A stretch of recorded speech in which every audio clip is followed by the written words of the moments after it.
أعوذ بالله من الشيطان الرجيم. بسم الله الرحمن الرحيم. الحمد لله الذي أنزل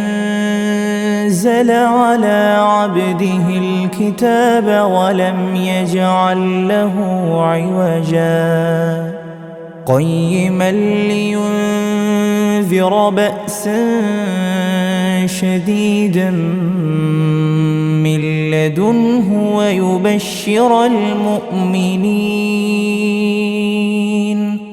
ويبشر المؤمنين الذين يعملون الصالحات أن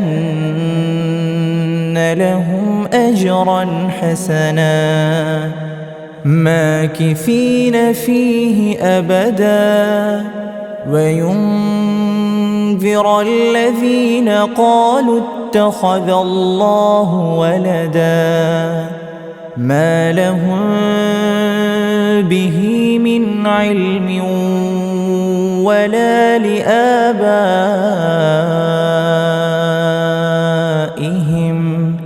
كبرت كلمة تخرج من أفواههم إن يقولون إلا كذبا فلعلك باخع نفسك على آثارهم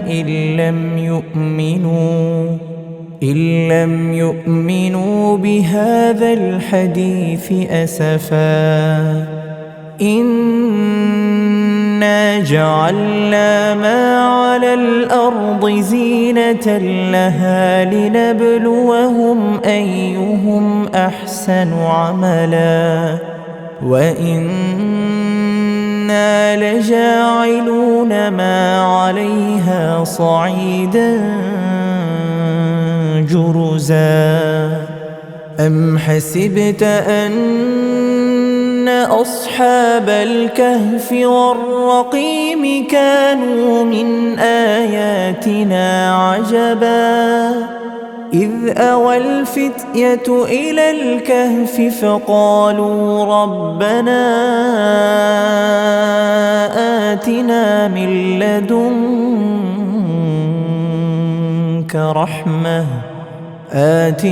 من لدنك رحمة وهيئ لنا من أمرنا رشدا فضربنا على آذانهم في الكهف سنين عددا ثم بعثناهم لنعلم أي الحزبين أحصى لما لبثوا أمدا نحن نقص عليك نبأهم بالحق إنهم فتية آمنوا بربهم وزدناهم هدى وربطنا على قلوبهم إذ قاموا فقالوا ربنا رب السماوات والأرض لن ندعو من دونه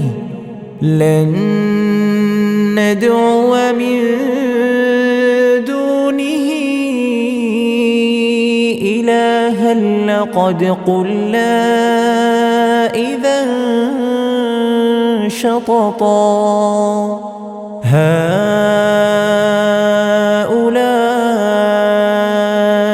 قوم اتخذوا من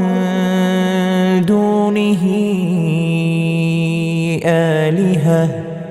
لولا يأتون عليهم بسلطان بين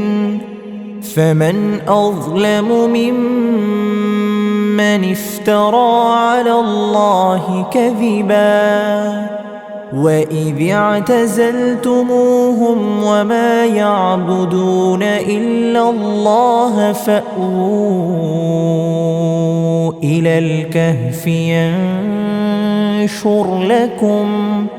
ينشر لكم ربكم من رحمته ويهيئ لكم من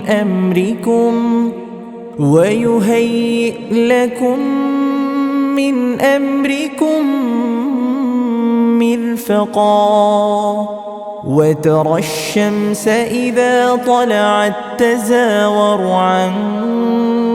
كهفهم ذات اليمين وإذا غربت تقرضهم ذات الشمال وهم في فجوة منه ذلك من آيات الله من يهد الله فهو المهتد ومن يضلل فلن تجد له وليا مرشدا وتحسبهم أيقاظا وهم رقود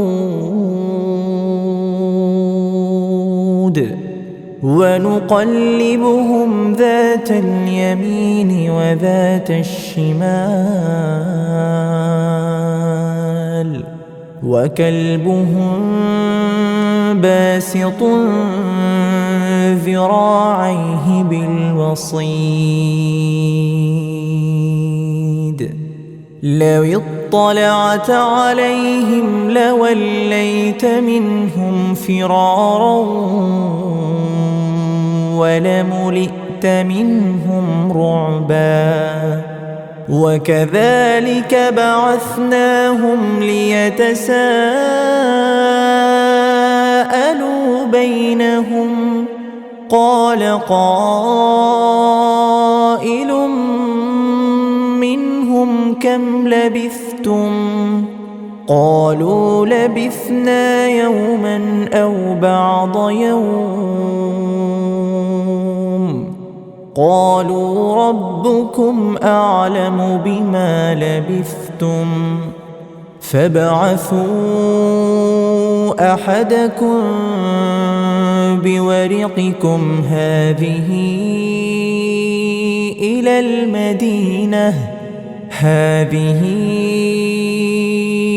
المدينة فلينظر أيها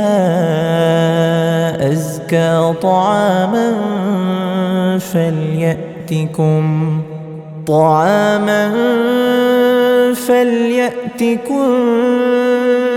برزق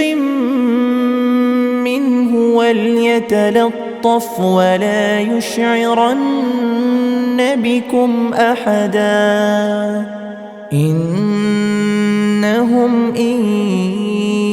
يظهروا عليكم يرجموكم أو يعيدوكم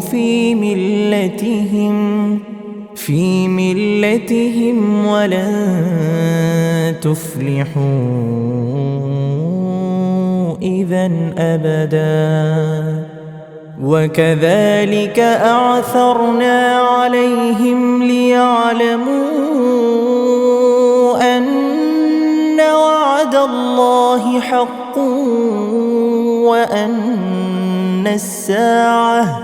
وأن الساعة لا ريب فيها إذ يتنازعون بينهم أمرهم فقالوا ابنوا عليهم بنيانا ربهم أعلم بهم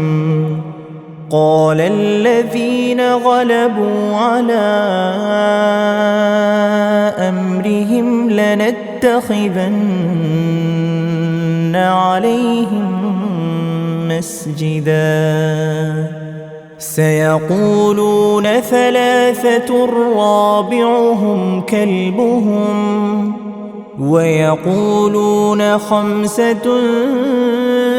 سادسهم كلبهم رجما بالغيب ويقولون سبعة وثامنهم كلبهم قل ربي أعلم بعدتهم ما يعلمهم إلا قليل فلا تمار فيهم إلا مراء ظاهرا ولا تستفت فيهم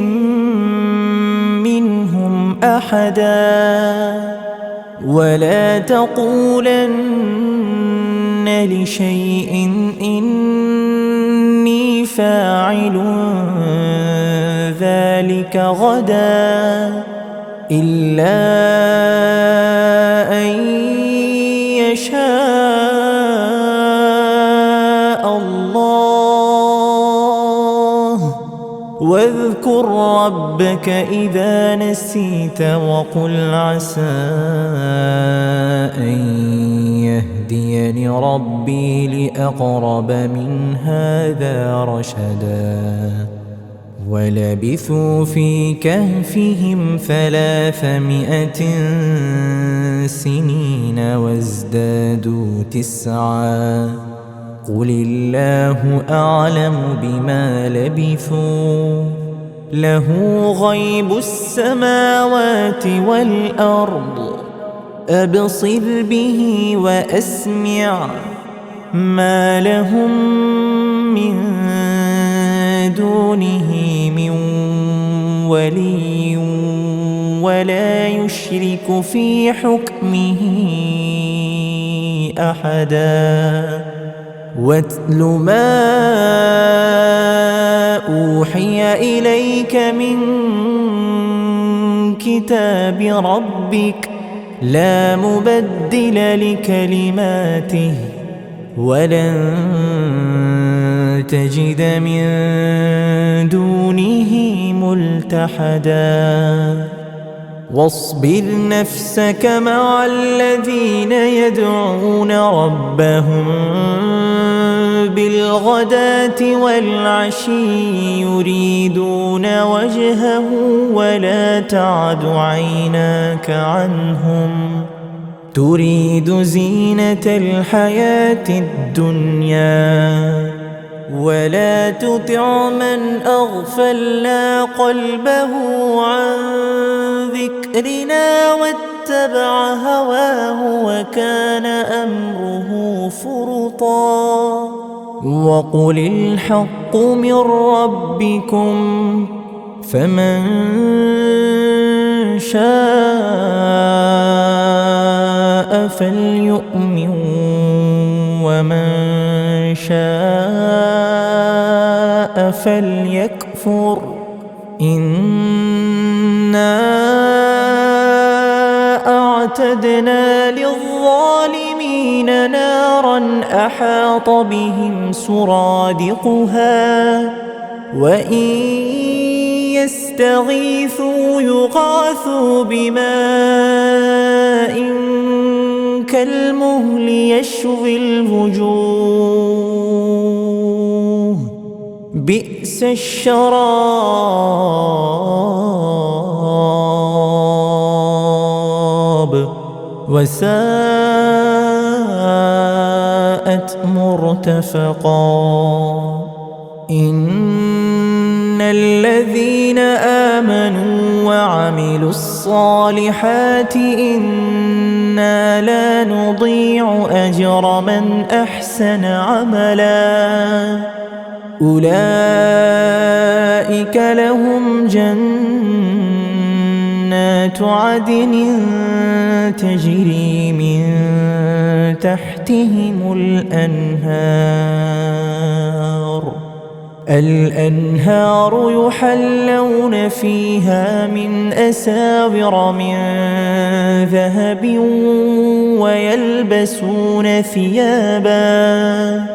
ويلبسون ثيابا خضرا من سندس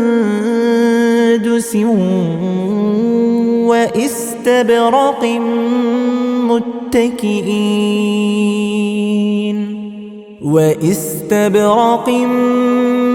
متكئين فيها على الأرائك نعم الثواب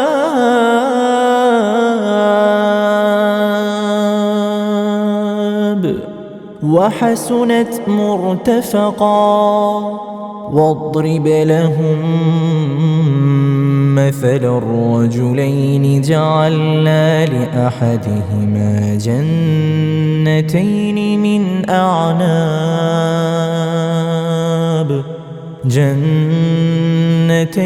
من أعناب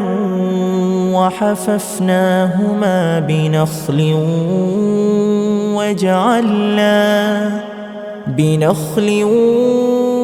وجعلنا بينهما زرعا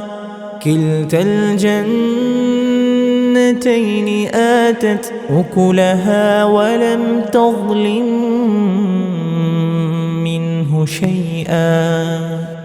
وفجرنا خلالهما نهرا وكان له ثمر فقال لصاحبه وهو يحاوره أنا أكثر منك مالا وأعز نفرا ودخل جنته وهو ظالم لنفسه قال ما أظن أن تبيد هذه أبدا وما أظن الساعة قائمة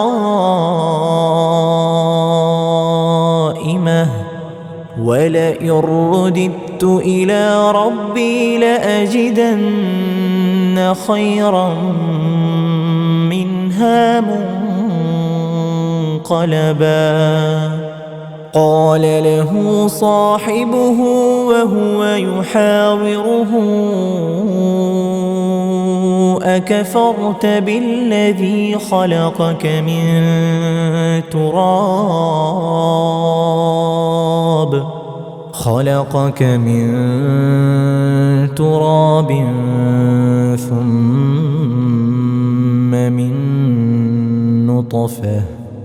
ثم من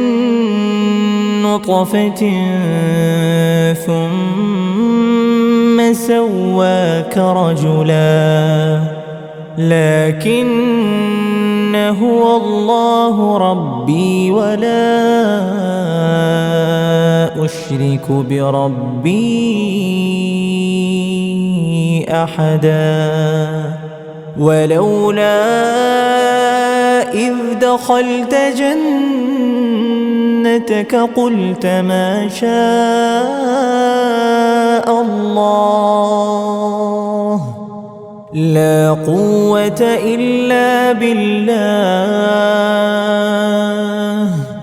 إن ترني أنا أقل منك مالا وولدا فعسى ربي أن يؤتيني خيرا من جنتك ويرسل عليها حسبانا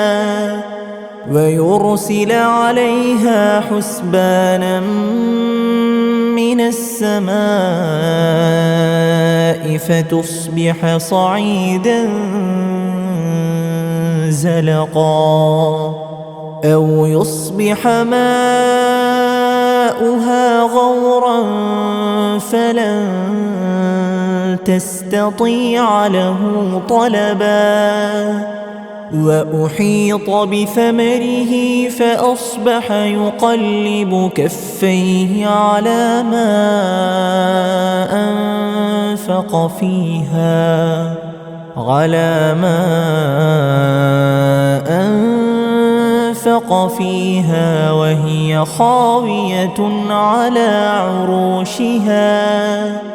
وهي خاوية على عروشها ويقول يا ليتني لم أشرك بربي أحدا ولم تكن له فئة ينصرونه من دون الله وما كان منتصرا هنالك الولاية لله الحق هو خير ثوابا وخير عقبا واضرب لهم مثل الحياة الدنيا كماء إن أنزلناه من السماء فاختلط به نبات الأرض فأصبح هشيما تذروه الرياح وكان الله على كل شيء مقتدرا المال والبنون زينة الحياة الدنيا والباقيات الصالحات خير عند ربك ثوابا وخير أملا ويوم نسير الجبال وترى الأرض بارزة وحشرناهم فلم نغادر منهم أحدا وعرضوا على ربك صفا لقد جئتمونا كما خلقناكم أول مرة بل زعمتم أن لن نجعل لكم موعدا ووضع الكتاب فترى المجرمين مشفقين مما فيه ويقولون يا ويلتنا ما لهذا الكتاب لا يغادر صغيرة ولا كبيرة إلا أحصاها ووجدوا ما عملوا حاضرا ولا يظلم ربك أحدا وإذ قلنا للملائكة اسجدوا لآدم فسجدوا إلا إبليس كان من الجن ففسق عن أمر ربه أفتتخذونه وذريته أولياء من دوني وهم لكم عدو بئس للظالمين بدلا ما أشهدتهم خلق السماوات والأرض ولا خلق أنفسهم وما كنت متخذ المضلين عضدا ويوم يقول نادوا شركائي الذين زعمتم فدعوهم فلم يستجيبوا لهم وجعلنا بينهم موبقا ورأى المجرمون النار فظنوا أنهم مواقعوها ولم يجدوا عنها مصرفا ولقد صرفنا في هذا القرآن للناس من كل مثل وكان الإنسان أكثر شيء جدلا وما منع الناس أن يؤمنوا إذ جاءهم الهدى ويستغفروا ربهم إلا أن تأتيهم سنة الأولين أو يأتيهم العذاب قبلا وما نرسل المرسلين إلا مبشرين ومنذرين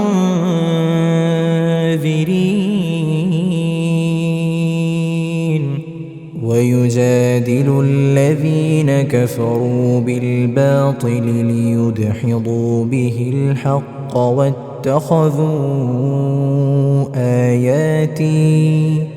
واتخذوا آياتي وما أنذروا هزوا ومن أظلم ممن ذكر بآيات ربه فأعرض عنها ونسي ما قدمت يداه إنا جعلنا على قلوبهم أكنة أن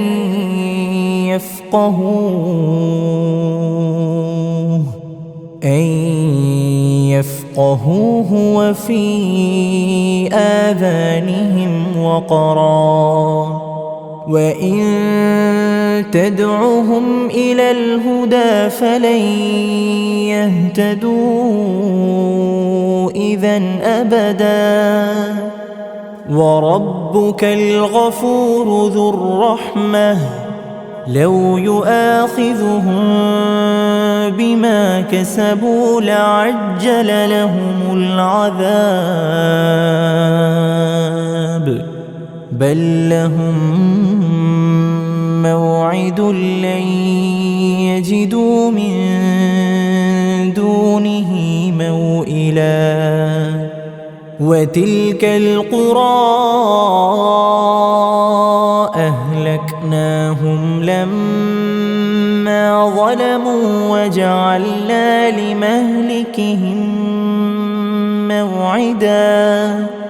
وإذ قال موسى لفتاه لا أبرح حتى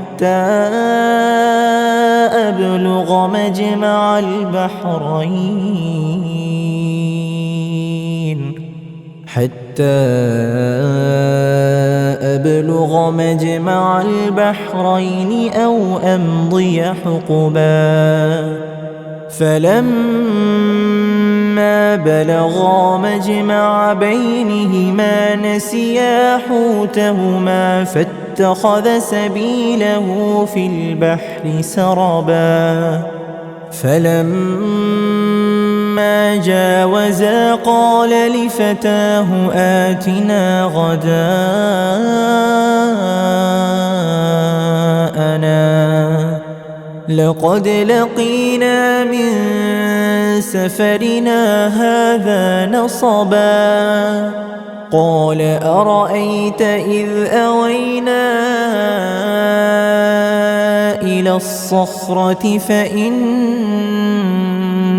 نسيت الحوت وما أنسانيه إلا الشيطان أن أذكره واتخذ سبيله في البحر عجبا قال ذلك ما كنا نبغ فارتدا على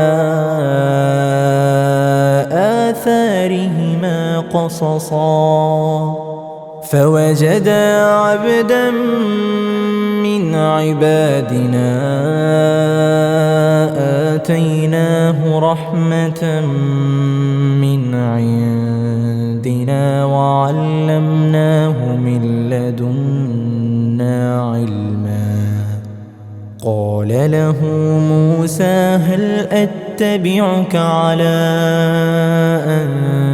تعلمني مما علمت رشدا قال إنك لن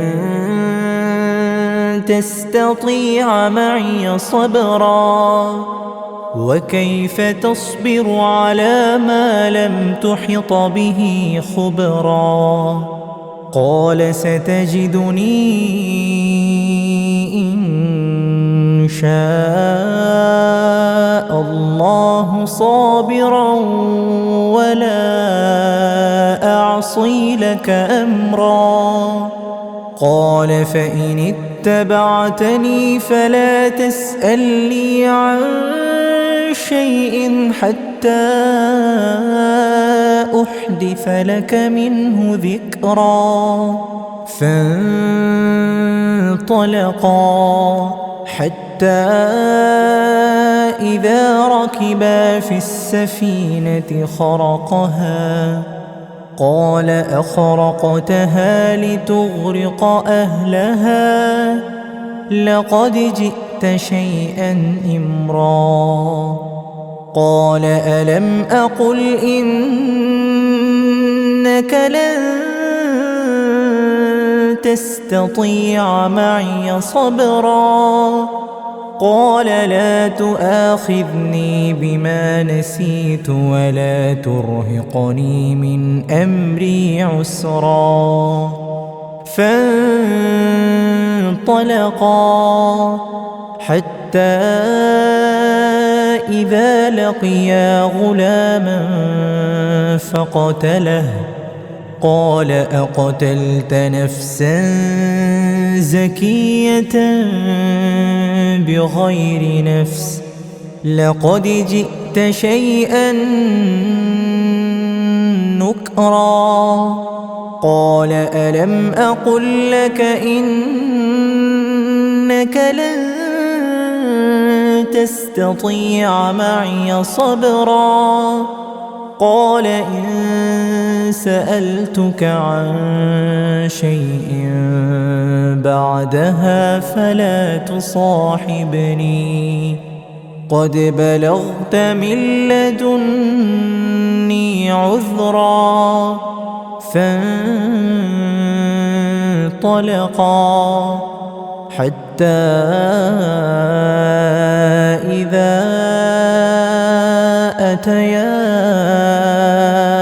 أهل قرية استطعما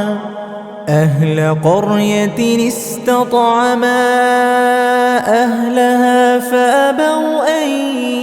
يضيفوهما فوجدا فيها جدارا يريد أن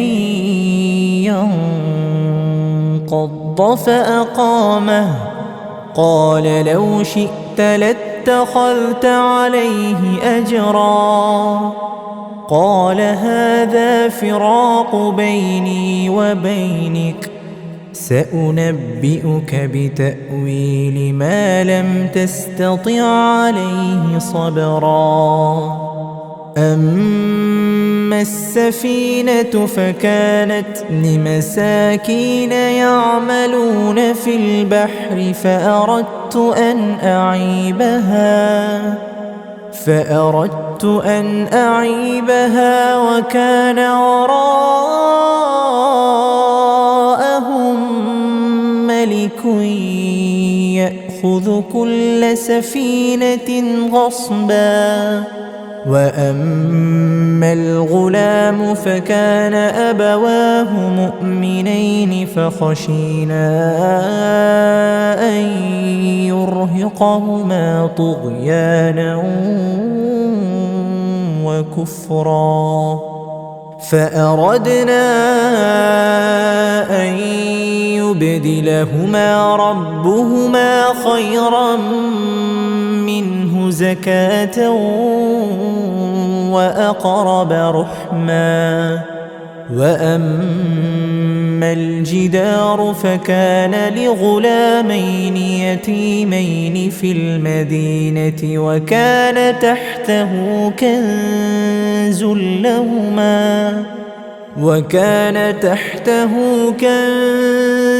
لهما وكان أبوهما صالحا، فأراد ربك أن يبلغا أشدهما ويستخرجا كنزهما رحمة من ربك وما فعلته عن أمري ذلك تأويل ما لم تسطع عليه صبرا. ويسألونك عن ذي القرنين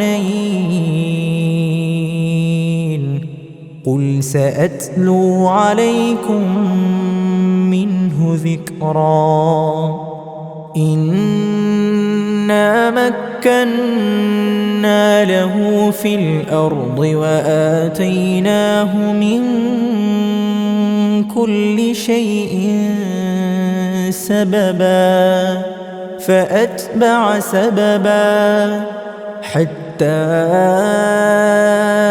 إذا بلغ مغرب الشمس وجدها تغرب في عين حمئة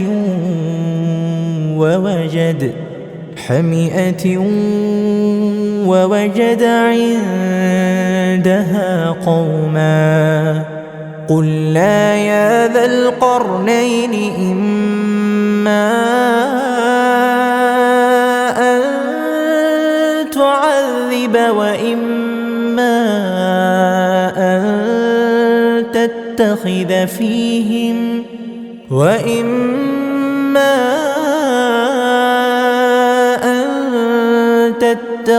فيهم حسنا. قال أما من ظلم فسوف نعذبه ثم يرد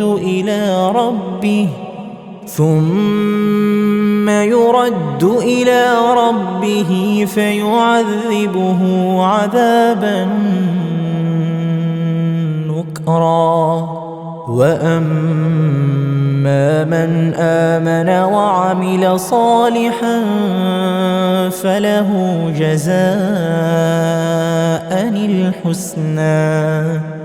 وسنقول له من أمرنا يسرا. ثم أتبع سببا حتى إذا بلغ مطلع الشمس وجدها تطلع على قوم لم نجعل لهم من دونها سترا. كذلك وقد أحطنا بما لديه خبرا. ثم أتبع سببا حتى إذا بلغ بين السدين وجد من دونهما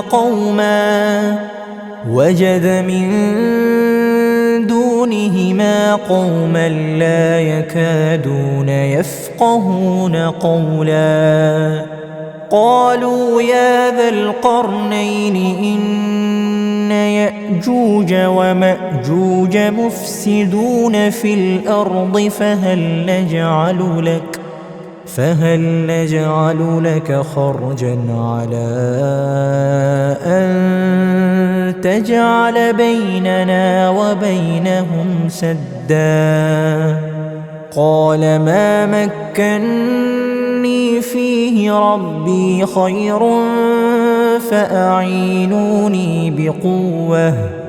فأعينوني بقوة أجعل بينكم وبينهم ردما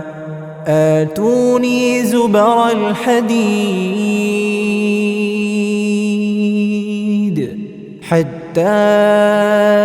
إذا ساوى بين الصدفين قال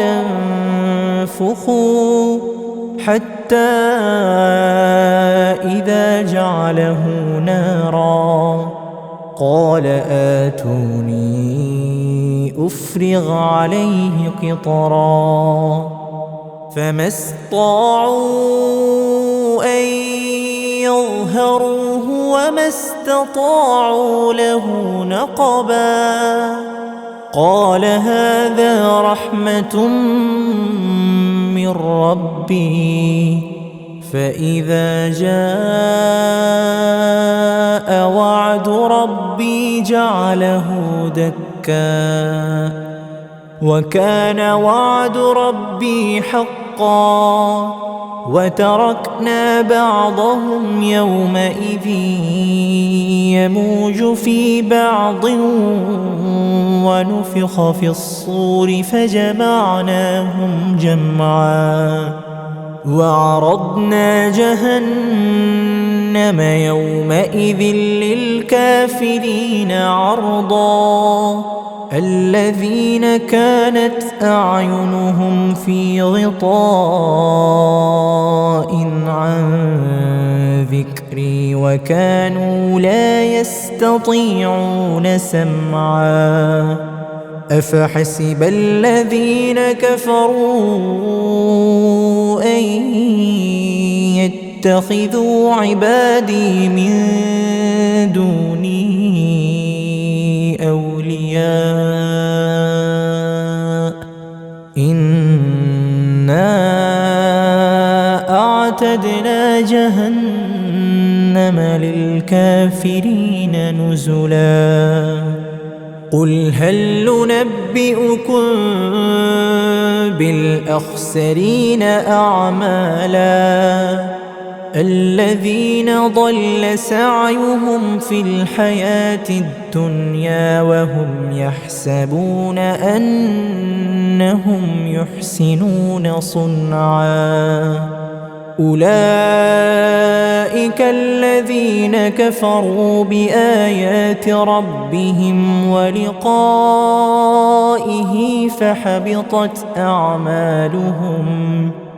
فحبطت أعمالهم فلا نقيم لهم يوم القيامة وزنا ذلك جزاؤهم جهنم بما كفروا واتخذوا آياتي ورسلي هزوا إن الذين آمنوا وعملوا الصالحات كانت لهم جنات الفردوس نزلا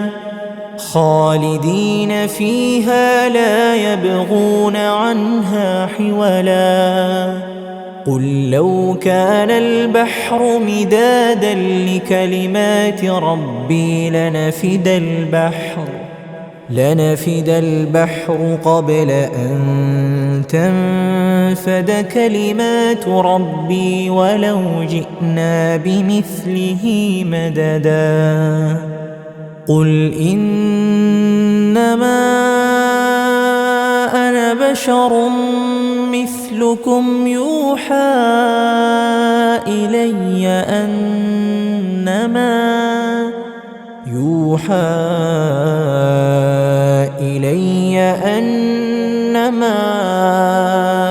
إلهكم إله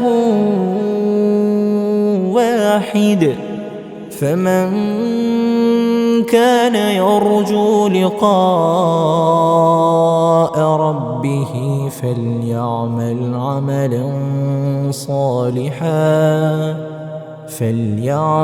عملا صالحا ولا يشرك بعبادة ربه أحدا.